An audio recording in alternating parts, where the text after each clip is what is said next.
Hello, welcome to Slate Against the Machine, the number one film industry manosphere podcast, where we have guests like Shant Joshi, Leonard Chan, myself.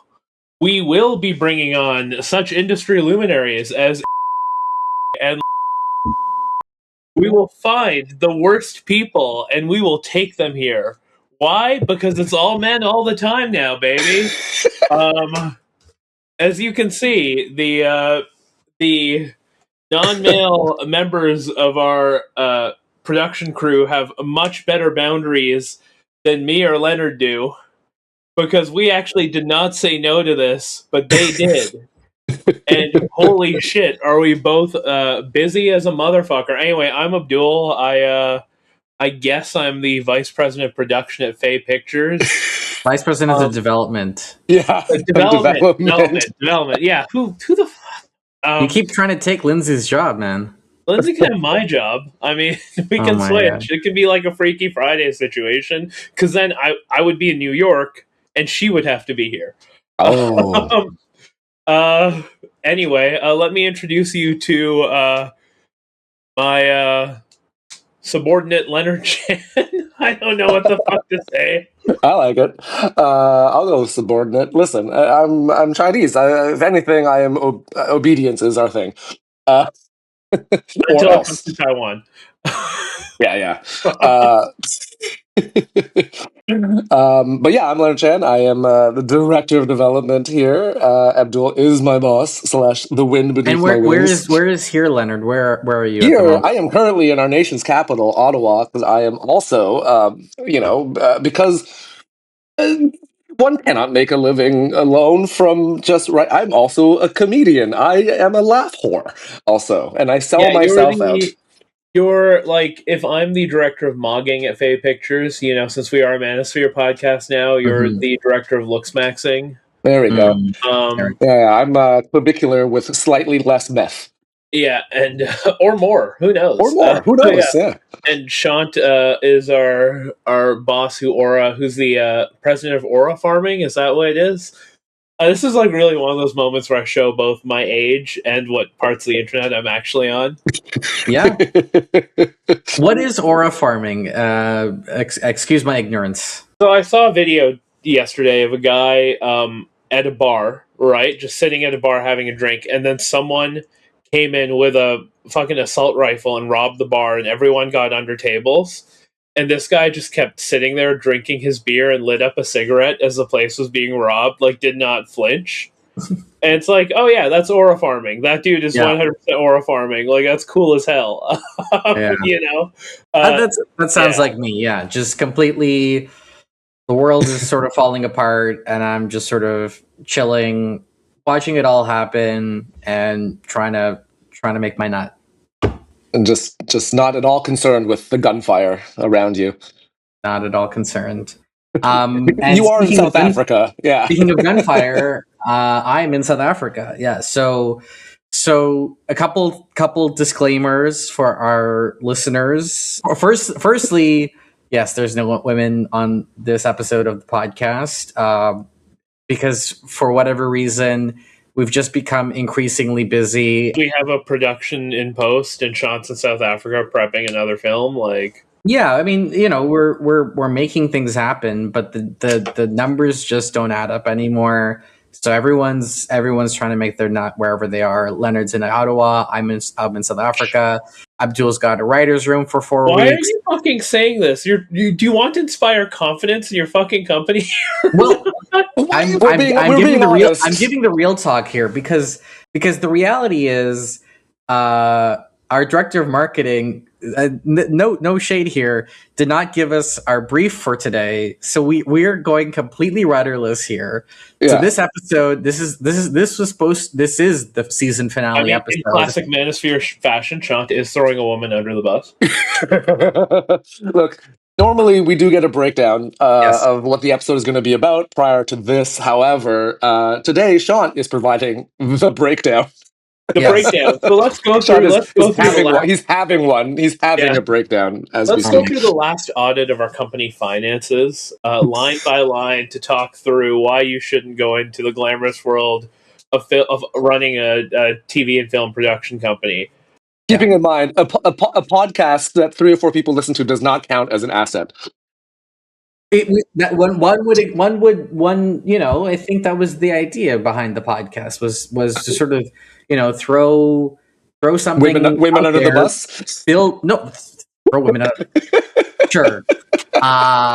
Build something off of the goodwill we've earned in this industry, if at all. I feel like we did earn some goodwill in this industry, and the intention of this podcast was to monetize that goodwill in some way. Really, I never, as someone who's made money off of podcasting quite a bit, weirdly enough, and Leonard has too. Yeah, you never do a podcast with the intention of monetizing it. You just do it because it's good. It's a good way to give back. Good way to do state of the industry stuff. And all of those things. Talk about that, but at the same time, I think it's worth looking at, because really what we're talking about today is not how to disenfranchise women, as that was Shant's idea, but Leonard and I overruled it.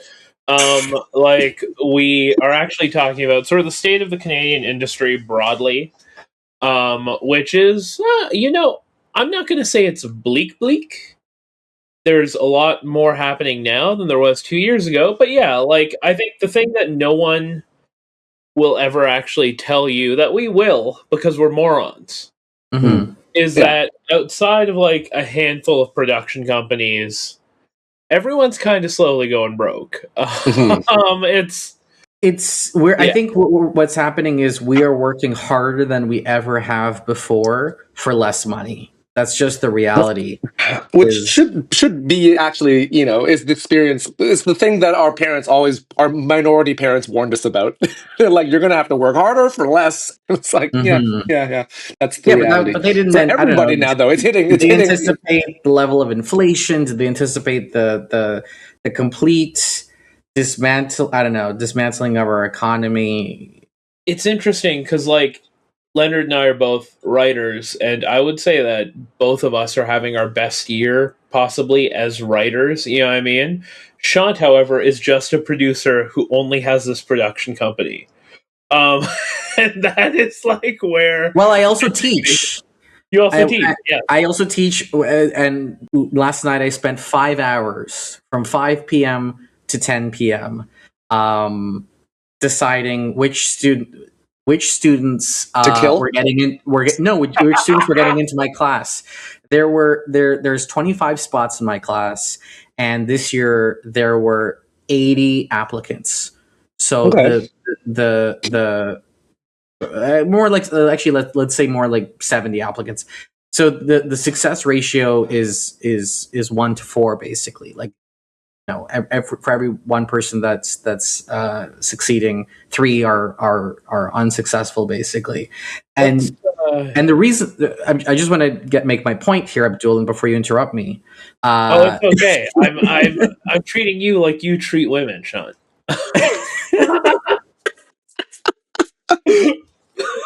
But the point is that the school has applied so much pressure to our department to increase the admission numbers, to increase the class sizes, because they need more of that money. And it's just where is this money going? Because it's certainly not landing in our pockets. I don't know. That's sort of my thing. Interesting, because you and I went to film school together, Shant. Yeah. Of those 25 students you selected, reasonably 5 to 8 max will probably make a long-term career in the film industry, right? The filtering system is pretty severe. I don't know how many people were in my production program. Let's say 30. You know what I mean? I think of those 30, maybe 7 to 10 are going there are doing the job that they wanted. Another couple are working some other parallel line, and then everyone else got a second degree or is doing something else. A lot of people went to law school for some reason, and stuff like that. So yeah, it's I think we're in a situation where, to your point, there is an oversubscription of people entering the gates are tighter, you know what I mean, at every level in order to sort of make this sustainable. And the pressure is quite intense, but it's also not the kind of pressure that can capitulate to any sort of, like, let's say, lobbying effort or organized return, right? Like, no one, this is something the Writers Guild deals with a lot, is like, no one really cares about film workers in a lot of ways. You know what I mean? Like, it's not like, oh, you went to art school, you're a fucking moron to begin with, is generally the attitude that people take with this. Yeah, but have we But learned at the same nothing time, about? they come home every night and turn on their Netflix, or I mean, at this point, everyone's spending an hour, 2 hours scrolling through TikTok, if not more. Just consuming garbage AI slop. So what was the criteria for which you were trying to admit students? Keeping in mind, at this point, we should have learned about the dangers of not admitting people into art school. Well, they were already in art school. Like 80, there were 140 students that were going between, across third year and fourth year, basically. 140 basically, and I was admitting both fourth year and third year students in my class. The criteria was essentially, what I was looking for in students was those who take initiative, those who volunteer, those who are community builders, those who contribute. I mean, and the difficult thing is that I can say people more susceptible to free labor. Essentially, it's funny because I would not have gotten into Shant's class. I'm realizing. No, but Abdul, you gaffered on how you were a gaffer on how many short films you worked with your colleagues on other. That's how we met. I was a grip while you were my boss, right? Like, you were part of that community. You were part of a student community. Leonard, to your point, people who are susceptible to free labor. Yes, that's right. Because the thing is, the opposite side of that coin is that those who are volunteering, and we're all volunteering for each other's films, but those who or podcasts extend themselves out, are part of the film school community, are nurturing a greater learning environment. Those who are not may very well be working a second or third job. They may be going to school and working a job and may not be able to have the luxury of taking time off work because they need to pay their rent and all that kind of stuff.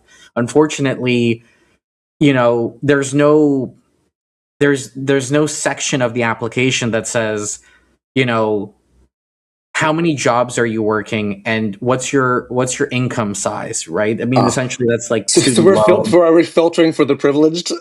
Yeah, it's replicating. And by the way, and this is not your fault. This is just the nature of the business. Like, it actually, like, for those of people, like, I mean, I was fortunate because I had a whole different career before this. Like, I was an engineer. I went the opposite way. I was an engineer for like 20 years, and then I decided I'm going to become a writer and a comedian or whatever.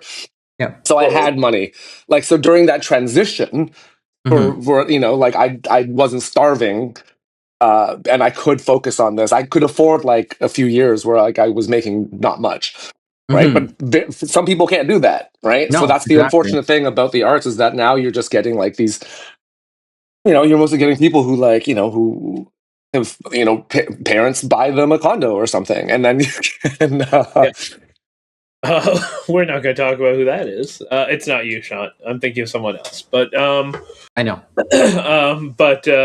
I'll just say his name. It's funny, Leonard. I think you tapped into something that you just mentioned, something that I think is like actually really valuable with regards to what it means to make it in an industry which is constantly in like a state of flux and also like really up and down. Is like, I dropped out of film school and spent a decade working another job as well, right? Like a completely different career and stuff like that. And I think you'll find that, and I think this goes especially for like emerging and people in film school as well, like, there is no rush in this business. You have no obligation to make it big quickly. I also think one of the really shitty things about film school is that it does create a sense of animosity between you and your peers, because some people do really well, some people don't. Like, I know I was definitely like, my creative, I was really unhappy with my creative output in film school, right? And I think that definitely led to like feelings of like jealousy and like a sense of like, okay, I have to rush to like catch up or make it or make something as good or as acclaimed as this, right? And it's like that actually compromised my artistic output quite significantly. Like, once I had a big boy job and was like living other life experiences and like just figured out a whole bunch of other things, like getting married, having a house, like just how to like be an adult. It actually like opened up space and experiences that then like made my writing 10 times better, right? And stuff like that. And well, that's the key to art, though, right? Because like you go to film school teaches you craft, right? But it doesn't teach you perspective. You like perspective, like, and that's what art is those two things together, like those twin engines, is craft and perspective. So like, sure, you can have great craft, but you have nothing to say. Who cares? Like, you got to go live, right? Go get your heart broken. Go travel. Go see South Africa. Get mugged in Johannesburg. yeah. If you, but that's the thing is, if you can afford that, right? Like, But people, well, sure, but like, you can, else. yeah, exactly, right? Do something else. Do like take a job like articling. Go to like do pre-law. You know what I mean? Like, you can do these things. You can find a parallel career. It's actually very telling that a lot of the most successful writers and filmmakers got their start in some other profession, right? Like Ava DuVernay is a great example of this. There's a lot of like Canadians, like people forget that Denis Villeneuve, between Incendie and the film he made before Incendie, it was like an 8 to 11 year gap. Or I've tried to Google it. No one's quite sure what the fuck he was doing in that time, right? Like, Damien Chazelle living, probably making a living, like Damien Chazelle, like, and like almost every screenwriter who mentored me, like I think of like Alex Levine, former president of the WGC and a fantastic writer who's now like working not as a screenwriter as his primary job, by the way. He started off as a lawyer. Like, he got into that Stargate room like much older than I think a lot of people think that you would get your start in the industry, but he's also just a fucking fantastic person and a really good teacher and a really good writer.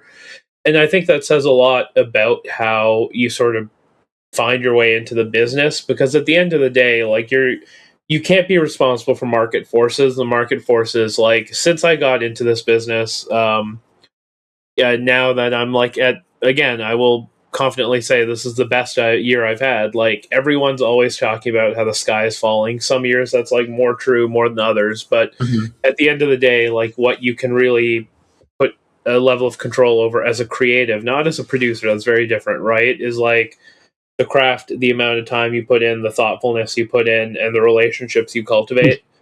And that, I mean, why wouldn't that apply to a producer? That does apply to a producer. Oh no, it applies to a producer, but I think the difference is like you are significantly more at the mercy of market forces, because you are the one who has to go out and ask for money, right? Like, you are the one who has to, No, this is the thing. I think this is the difference between creating your own projects versus working for hire, right? There are producers who work for hire, and there are producers who create their own work, and in many cases, you have to oftentimes straddle both. You have to be able to, work for hire in one instance in order to, get your baby project out there. I've had the luxury and the privilege, I think, over the last couple of years, to be able to exclusively just focus on creating our own work. But I really don't. I have a hard time imagining that will continue to be the way it will be in the next few years. I imagine we're going to have to find our way through more service work, more work for hire, or risk obsolescence. Yeah. Well, Shant, you shouldn't quit. There's a great statistic I love. It's that 99% of gamblers quit right before they hit it big. and you only need one. You know what I mean? Like, you only need one if those 777s or 3 cherries to line up on the slot machine. Is this where we put up the DraftKings logo on the? Yeah, stake.com, baby. It's but you know, I think in that sense too, like you do really only need one project, and it is a numbers game. Like this is a way that I've approached it with some success and some failure, right? Is like you don't ever hang your hat on one thing. You have to play the field, right? Like you have to generate a lot of material. You have to have a lot of stuff in the pipe. Like you have to understand that what you're really doing is you can't read the tea leaves of network executives, development executives, studios of the market. You just sort of have to make sure you have like 6 to 7 really good things you can pitch in a year if you're a creative, and just run with, and I'm talking about TV mostly. Features are a bit different, but like, and then like play the field with those, because you don't know what will hit and you can't really predict it. You just have to sort of ride the wave. And of course, like if you're in Canada, there is an understanding that some networks, or not some networks, I would say all networks, have a bit of a mandate to like focus around Canada. How that expresses itself, you know,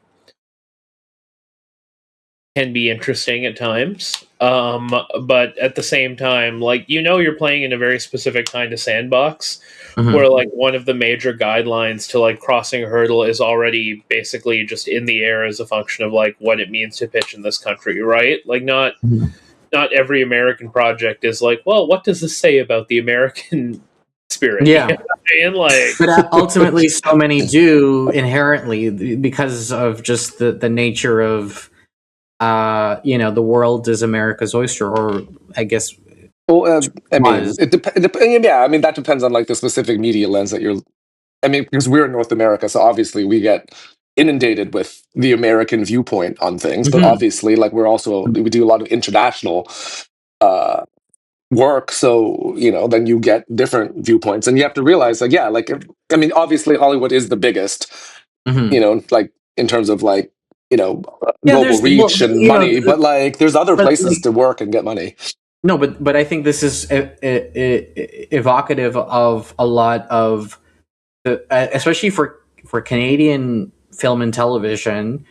We are constantly asking ourselves, what are we compared to the Americans, or what are we compared to the Europeans? We lack a serious national identity, and that's sort of the existential point of our country is sort of, we're always be in a constant state of asking ourselves, who are we? You know, this sort of existential questioning. Whereas, you know, places like Korea, Japan, Germany, France, UK, they have a certain confidence in their sense of self. You know? And they've all been involved in genocidal wars. One would say, one could argue like too much ambiguity is better than too much certainty. Well, I mean, we've had our share of genocide with I know it's true. Yeah, let's not discount, but you know, I mean, it's your standard genocides. It's a proximity thing too, right? Like I think Australia, for example, has a much easier time to sort of define a national identity, because it's also not part and parcel with the US, right? Like Canada, or the UK. It sort of it has enough distance from both that it sort of is a little bit of both. Whereas, I mean, I mean, we certainly have a Quebecois identity that is very, very specific and very protected. Yeah, and they have a star system. That's one of the reasons. That's one of the reasons I think Alberta independence is sort of like a lost cause to begin with, right? Is like the Albertan cultural identity is almost entirely driven by like dudes in trucker hats on Facebook. Like, it is one of those things where we don't, like, if Alberta really wanted to carve out an identity distinct from, like, you know, the rest of the country, you would have like 30 Alberta shows produced as government propaganda that are all a version of Yellowstone. You know what I mean? Like, and then the new Alberta flag just has like truck nuts on it. Yeah, like Quebec doesn't have. It's funny because the Quebec industry is so weird, because like their movies make some money. The province is obviously it's the second most populous in Canada, you know. But like it's sort of doing what like the NFB was supposed to do, and a lot of our cultural programs are supposed to do in macro on the micro, right? Like the Quebec industry is so focused on like just producing content, right? Well, it's a smaller, competitive, and highly unique cultural environment. Yeah, it's also full of bullshit. Like it is a place of nepotism, abuse. Like there is so much bad history. But everywhere is. But they're there because I think Quebec has a distinct culture, and they are motivated by cultural propagation to be like, we got to make as much Quebec stuff as possible. And they do have like they do have a culture, unlike the rest of Canada, where like our cultures are so and the rest of Canada does have culture, but it's like so disparate and distinct and like divided that it's like hard to like make some this is what the cohesive thing is. Like I'm writing a pilot right now which is a lot about like the identity of Canada and like as framed through institutions, right? And it's like it's an interesting exercise because it's like, okay, like who are we as a people, and like how do these things affect like the mundane little things and whatever. Like it's but yeah, like it is a question that I think we're striving to answer, but as a result of that, like we haven't really answered it well. So like it hasn't really like propagated into the art that the rest of Canada creates. So then it's all under the lens of like, oh, what's America gonna like? Because that's where all the money is. Versus in Quebec, they have enough. Quebec has enough people to like sustain, like to get viewership just in Quebec alone to sustain like all these projects. Whereas that's not the case. And sell to France and build partnerships across. There's definitely more and more opportunities for Quebec and rest of Canada co-productions or Quebec and France co-productions are very common, and they find audience because like I said, I do think it's competitive. I do think that they demand a level of quality amongst their filmmakers that we have a hard time demanding of ours when it comes to English Canadians. I will say that is a bit rose tinted. Like, there's also a lot of shit that comes from Quebec. You know what I mean? There is a lot of shit, but the thing is, the good stuff rises to the top. Like, there is a lot of like nonsense in Quebec, and there's enough to go around that you'll have some of that. But there's a greater quantity of stuff that rises to the top out of Quebec than like from English Canada. We have like Nirvana, the band, the show. Heated Rivalry, we have like Blue Heron came out by all accounts. Blue Heron's amazing. By all accounts, it's amazing. But like, those films are also quite rare, and they're often like they're supported by the system. I'm not going to say that those films exist in spite of the system. No, but like I don't think in a lot of ways we have a system that nurtures talent so that like you could have like 4 Blue Herons in a year rather than one coming out, being the unusual outcome of a lot of like hard work. And how many fucking short films did Sophie make before making Blue Heron, right? Like it's interesting that we talk about like Quebec as well, because like, have you ever been on the Causerie subreddit, like the Quebec showbiz culture and gossip subreddit? No, I mean it's all in French, so I read it Google translated. But the ecosystem of like Quebec showbiz is not just television and film. Like it's also influencers. It's like the star system, as Leonard mentioned, right? It's like there is like a very insular kind of like, oh, this is our culture. Like it's the same way that people in a place like France would treat like their sort of overall cultural, world or whatever. And it's very weird because like there's a lot of good. There's a show that does like 20. There's a cop show that does like 25 episode seasons in Quebec, and like produces like I don't know how many episodes it's gone for or whatever. And I'm just like, I didn't know this existed, and I like go on YouTube, watch a few episodes with like AI generated subtitles, and you're like, damn, for being made for nothing, this is pretty good. Like, is it a bon cop show or a bad cop show? It's very much on the bon cop side, but like bon. bon.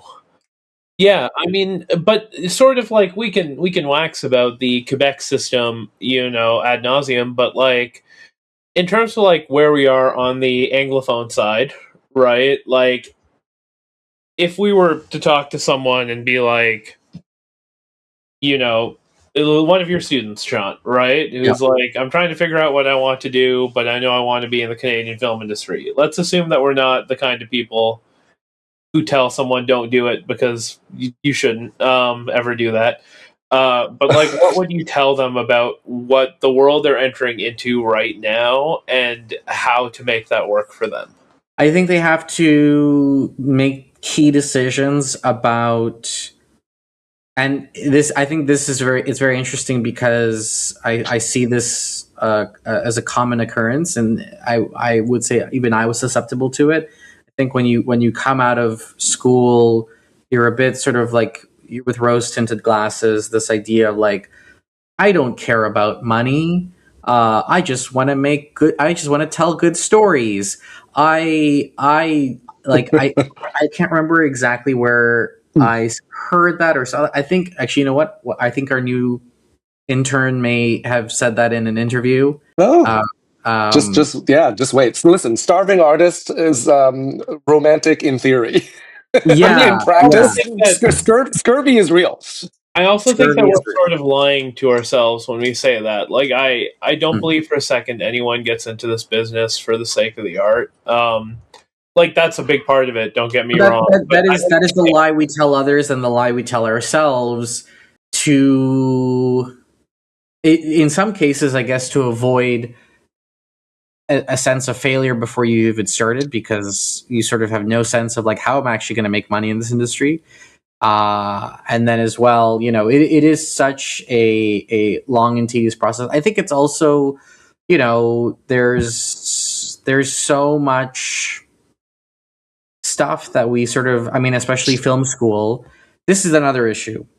I try and teach my students a broad perspective on what film and television is.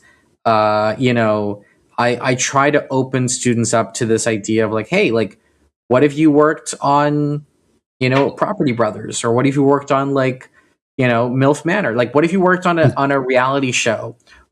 Is that something to snub about? Is that something that you're so high minded about that you should avoid that like the plague? I mean, certainly I would say at a certain point in my life, yeah, like that was my feeling. It was that I'm better than that, or I can do better than that. It's like working on McDonald's when you could be working at a Michelin star restaurant, right?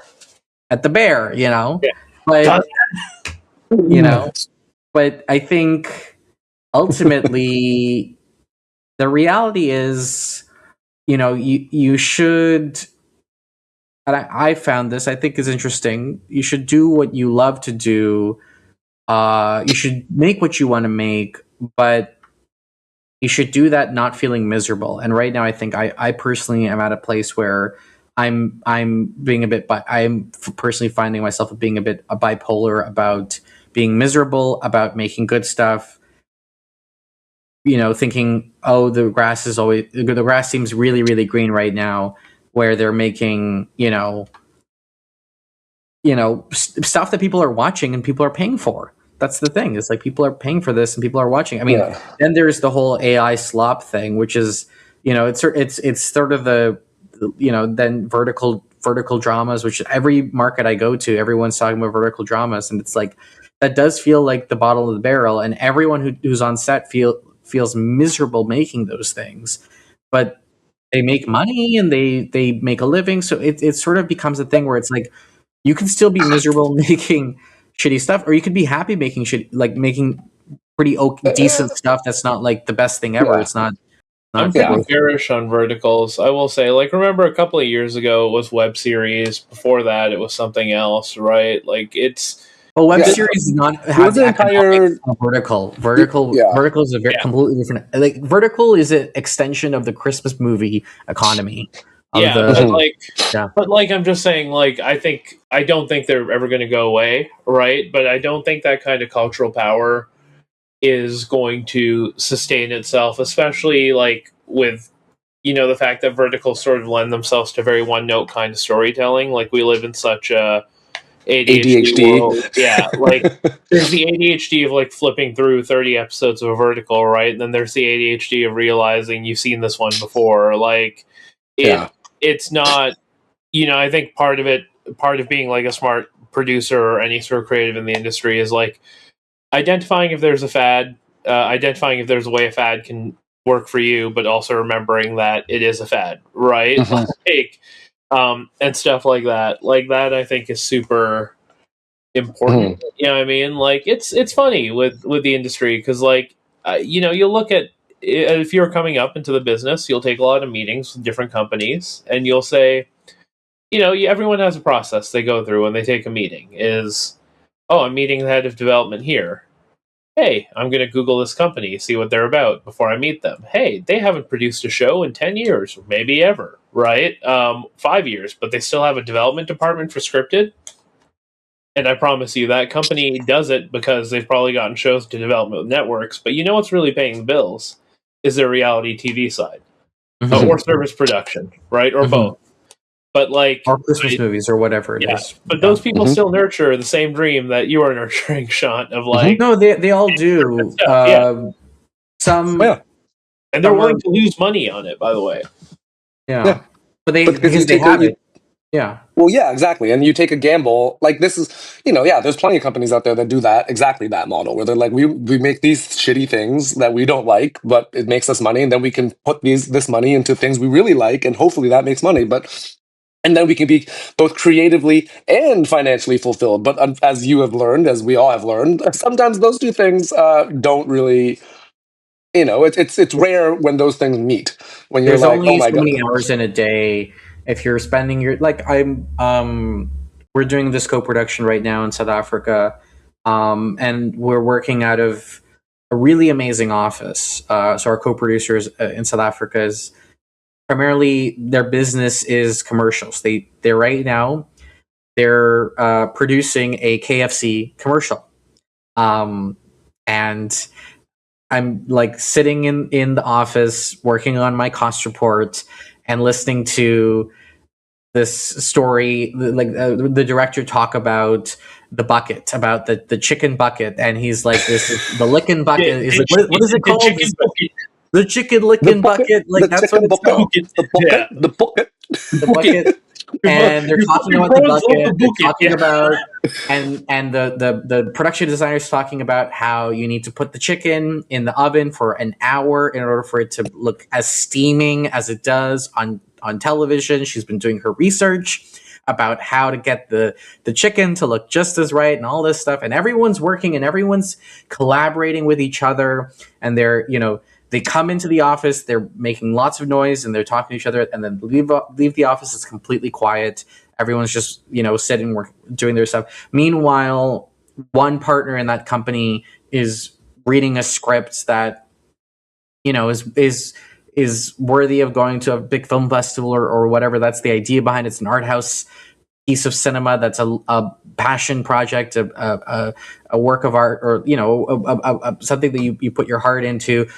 When in the same space they're talking about chicken buckets, and that the benefit is there's partnership. The benefit is you can do both if you're building a team that is able to sustain both parts of the business. I think that's a good way to sum up the business, and also probably this podcast, where it's just like, this is the nature of the business right now. Like, sometimes you gotta do things that make ends meet, and sometimes that might not be the thing that's creatively fulfilling or even like part of this industry. But eventually, if you keep at it, like, you might get the opportunity to work on something good. And it's like, sometimes you get to work on something that's like good, and sometimes you have to work on things that are finger licking good. But that's the thing, is like that is actually that is the reality of the economics of this industry, is that those really Oscar-winning documentaries that like have major impact in the world, who are the investors? Who are the donors behind that? Those are the big executives or shareholders of KFC and Pepsi and Coca-Cola, who have boatloads of money and go to Sundance and find a filmmaker who is young and starry-eyed and is like, love your chutzpah. Let me give you, $500,000 to make your passion project. Well, I mean, like this is it, right? Like one of the projects Leonard and I are working on right now is funded by a Silicon Valley billionaire, and one of the other projects I'm writing, another feature, right, is also funded by a literal billionaire, right? Like it, and those were both through people who had connections and like a business relationship with those guys that they spent years cultivating or whatever. I mean, I will say this: it's like it. At the same time, it is very easy for anyone to call themselves a producer. A lot of people do, even though they can't produce. Not naming names. Yeah, and one of the things I actually do admire about you, Shant, is like you actually did it. Like we have a retinue of projects that we've actually created, stuff that we've like actually made, stuff that has like been to many festivals, right? And like I think one of the things that separates like me and Leonard as writers from you as a producer is like for us it's actually a lot easier to keep our integrity when we don't have people on payroll. You know what I mean? Like when you're not like looking at keeping the lights on the company. And like I mean I will say like even if Fae does have to pivot to things like service production and things like that, right? Like I think it's a far more understandable outcome of the state of the industry than it would be if like Leonard and I started writing like genocidal propaganda films. Yeah, I mean stuff like that. Like it's because yeah, like you do as a producer, as a real producer, not Von Italian style producer. Like you do have actually responsibility to other people, a responsibility to the business, a responsibility to people who have put money into your company, and like the employees who like rely on you to make rent. I mean, like one of the things I'll also say is like it's always been like a pretty clear conversation within Fae about like how much money the company has at any point, and who gets like prioritized on stuff like payroll or hours or things like that, right? Like Melissa is probably our most indispensable employee, Yes. because Melissa does everything. And like, truthfully, I think we all know, like, she could be getting paid more, and she will be if we ever like, make a bona fide hit. But it's like that's I think one of the things there that a lot of people who want to be producers don't understand is that there is actually a degree of very human responsibility with very human consequences, and you have to somehow find the line to make that work, or otherwise like tell people like, no, this is over, I'm sorry, but we're shutting down. Right. Like which is a whole other thing. But yeah, like it's worth remembering that I think if you are trying to enter the industry, and especially on that production company producer level, it means that people will rely on you for things constantly, right? Like people's livelihoods, whether it's a project you pick up or something you do or a project you get halfway across the finish line, people's jobs, like their income, their mortgages, their ability to pay rent, like will at one point or another hinge on you. And you have to be like willing to accept that kind of risk and liability. No pressure. No pressure. And everyone wants to be a fucking middleman. That's the other part. Is like you talk to a producer and they're like, "Oh, I'll take this project." And it's like, "Oh, we're going to pitch directly to studios," and it's like, "No, we're going to take it to more production companies, and then we'll pitch to studios." And I'm like, "Why don't I take it to those production companies? Yeah, who actually have the ability to pay me an option fee? Why you? Right?" but those that have the ability to pay the option fee oftentimes don't. Isn't that also the case that they have that frugal sensitivity to say, no, we'll spend less to earn more? I've never, and this is the other part, right? I think like going into, if you're new and coming into the business, like you have to know your own worth in a very honest way. Am I someone who cannot command an option fee at this point, right? And it's like, well, you got to take a couple for free in order to do this, right? But like, I know for myself, like it's a rule that I'm like, I don't take a zero on any project. You know what I mean? Like I absolutely do not. Like, there are obviously extremely limited exceptions, depending on like if it's an actor or someone I really want to work with. But you have to know your value. And people, if they see that you're undervaluing yourself or overvaluing yourself, they will react accordingly. Yeah, react accordingly. But I mean, regardless, like after this is done, the three of us will be drinking Kool-Aid on the Zoom. So I mean, this is goodbye forever. Yeah. And the comment's coming to take us away. Yeah, it's Wiz Khalifa starts playing. Yeah. Am I the yellow? The black and yellow? Yeah, it's see you again. It's just that's going to be the last time we see Shant. Leonard is like pulling up in one car, and then you turn right, and it's just like Shant in his like BMW, and then you just see it like go the other way on the highway. And it's like, yep. See you on the other side, soldier. Aim for the bushes. Aim for the bushes. Oh, there goes my hero. Yeah. Should we wrap up on a high note? I mean, I know Abdul, you talked about reasons to be optimistic, I guess. Yeah, I think there's I had a pretty meaningful time. I was at Canneseries a week ago, basically doing program with the International Emmys, and I met a number of interesting showrunners and producers who showed some of the brighter sides of AI, gave sort of rested our hearts when this one guy who's like running an AI company is like, yeah, we're about 30 years away from GAI taking over the world. Not 5 years away or 2 years away. But okay, I mean, but things are accelerating. But things are accelerating, but there's enough, governance, and he's running an AI company, he's advocating for more governance. Sure. So if only the billionaires who own all the AI companies haven't captured all the entire regulatory framework of. I mean, I think it's sort of a question of like, do we continue catastrophizing or do we try and take it in stride, I guess? No, we gotta take it in stride. Catastrophizing doesn't help if you're not being productive about it. And also, there's a difference between the sky is falling and okay, this is going to be a part of our lives, and but it's maybe a bit overstated, right? Like, I think the way that China's been handling the AI thing, because I always get China plug in. Yeah, the way China's been handling AI is like a lot of it goes to like automation, industrial use. Like a lot of the chatbot sort of GAI stuff is not as front facing as the way they're integrating it into like actual like industrial pipelines.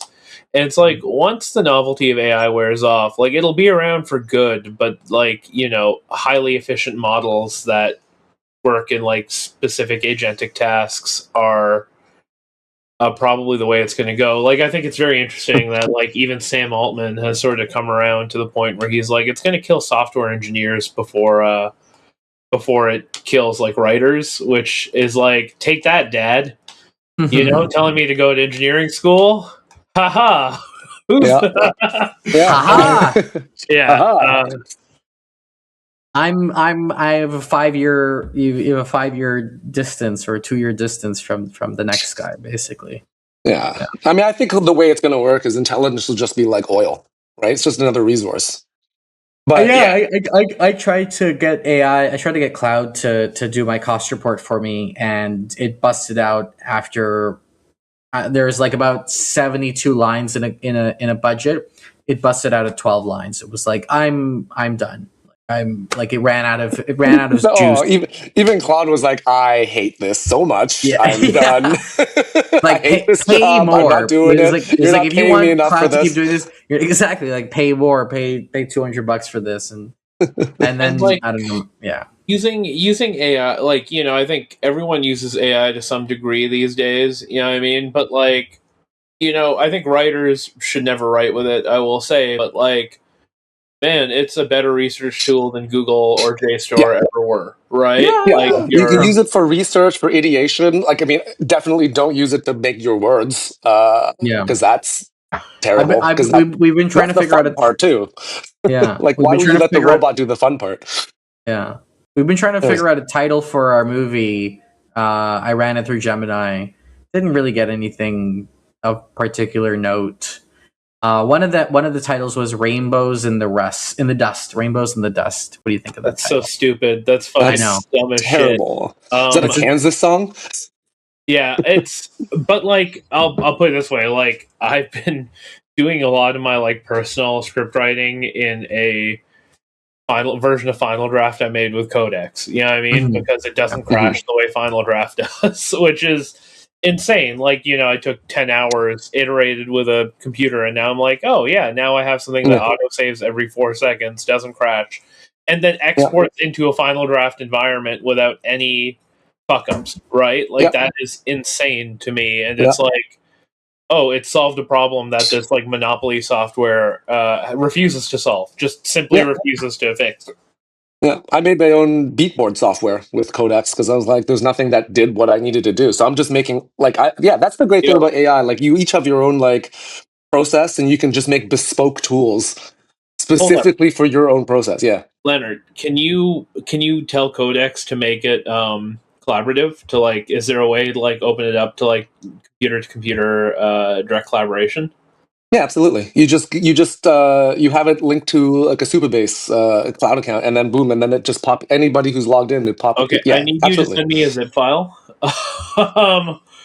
I need you to send me a zip file of this, and then I also need you to tell it to like, because that's a software that I could use with like another writer or any writer to like actually step out now that Jamboard is dead or Mural costs a stupid amount of money. It's part of a larger suite of tools. I'll pull it out and then send that part off to you. Yeah, I can do it. Sweet. And that culminates the software part of the segment, our software segment. Now let's go back to the thing that matters: hating women. Misogyny. Wow. Thanks, guys. Okay, and so just so it's clear, Zareen actually did send us a brief, or she sent me a brief. So we just suck as men. We as men just did not listen or pay attention to to the women in our lives who actually know what they're doing. Great. It sounds correct for this the state of both the industry and the world. Yeah. But yes, and with that, let's get into what have we been watching. What are we watching, and wrap up this? If for those who are not aware, was our season finale. This is we will be back hopefully soon, in probably a couple months when we're all back from our summer holidays, back to give some more nuggets of information. What but for now, this summer holidays, bro? Yo, everyone's taking time off this summer. No one's working. And no, payroll is not running. What have you been watching, Leonard? You know what? I just, for whatever reason, last night just started rewatching Counterpart. Great show. A perfect TV Great show. Absolutely perfect. We need more J.K. Simmons in this world. And we're getting it. We're getting it with Counterpart. It's great. Lovely show. You all should watch it. I have been watching Beef, basically. And I've been getting a lot. My algorithms have been giving me a lot of Avengers, Doomsday, AI slop. I've recently gotten really into the League of Legends card game as my other TCG, Riftbound. Don't do it. It's like crack. But because of that, I rewatched all of Arcane. Nice. Have you guys seen Arcane? I've seen season 1 and half of season 2.